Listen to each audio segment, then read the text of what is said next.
Hello, welcome to episode 2 of Gray Lightning, my video blog about my twin passions, making and playing. So I've decided to dedicate this episode to an overview of my making activities and in particular my traditional arts and crafts activities.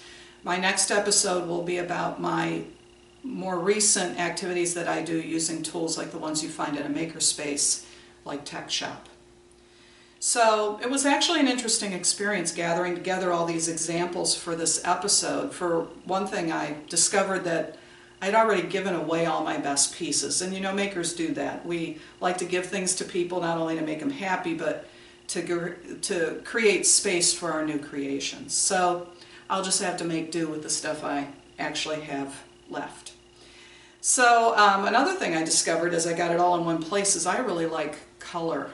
As a maker, you'll discover the things that really motivate you, that you gravitate towards, and color is obviously a very important thing to me. So let's start with my traditional arts and crafts. I like fabric arts. So I've done apparel sewing, but the thing I really love to sew, machine sew, are purses. So this is an example of a purse I made using upholstery fabric.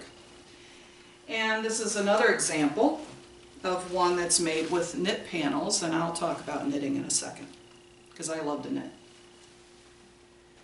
So I like doing machine sewing, but I also love hand sewing, and this is an example of a table topper that's made with hand-stitched applique.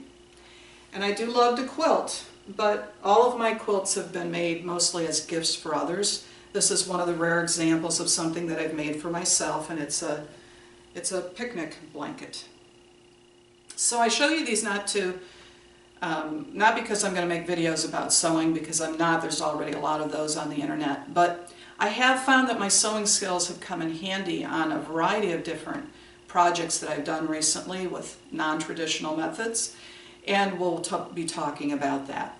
I also will probably talk about computerized embroidery because it can use designs that we create and use in many other projects. So I love fabric, but I'm also a fiber artist, and in particular, you know, I've read that it takes 10,000 hours to become an expert at something. So if I qualify as an expert in anything, it's knitting, because I do it every morning while I watch the news.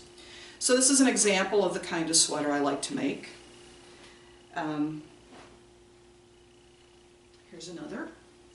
I like to alternate complex projects with simple projects, so they don't all look like this. And once again, I don't plan on making videos about how to knit because there's a lot of knitting videos on the internet.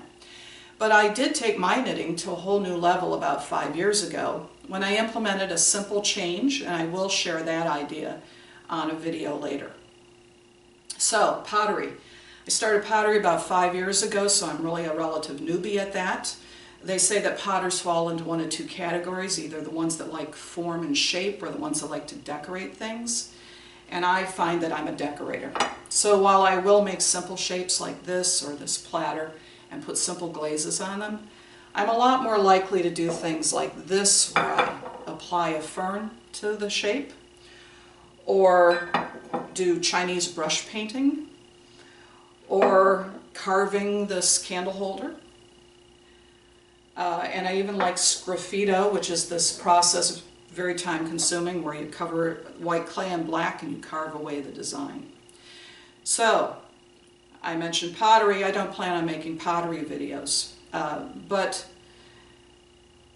I do want to talk about what it's like to come to pottery later in life, some of the options you have and the choices you make, and also how I'm using my Tech Shop tools to make things that help me do better decorating on pottery. So I will be talking about that.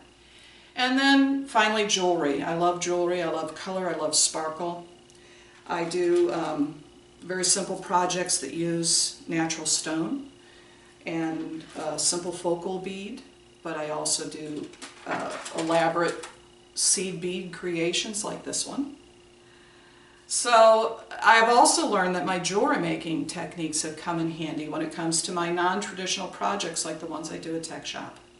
Plus, Tech Shop has a small kiln that you can use for enameling and for precious metal clay firing, so I'll be talking about that. So, some people might look at my history of traditional arts and crafts and be surprised that I've really taken to the high-tech tools that I find at Tech Shop. But I've found that these skills are actually very complementary with one another. Creativity is often about taking common materials and skills and putting them together in unusual ways. So every new technique you learn opens up a whole new set of things that you can do when you combine it with things that you already know. So you probably have heard the phrase, jack of all trades, master of none.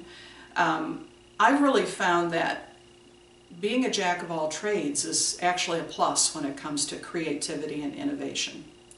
So in my next video, I'll cover some of my recent projects that I do using the most popular tool at Tech Shop, the simplest but the most popular, the laser cutter.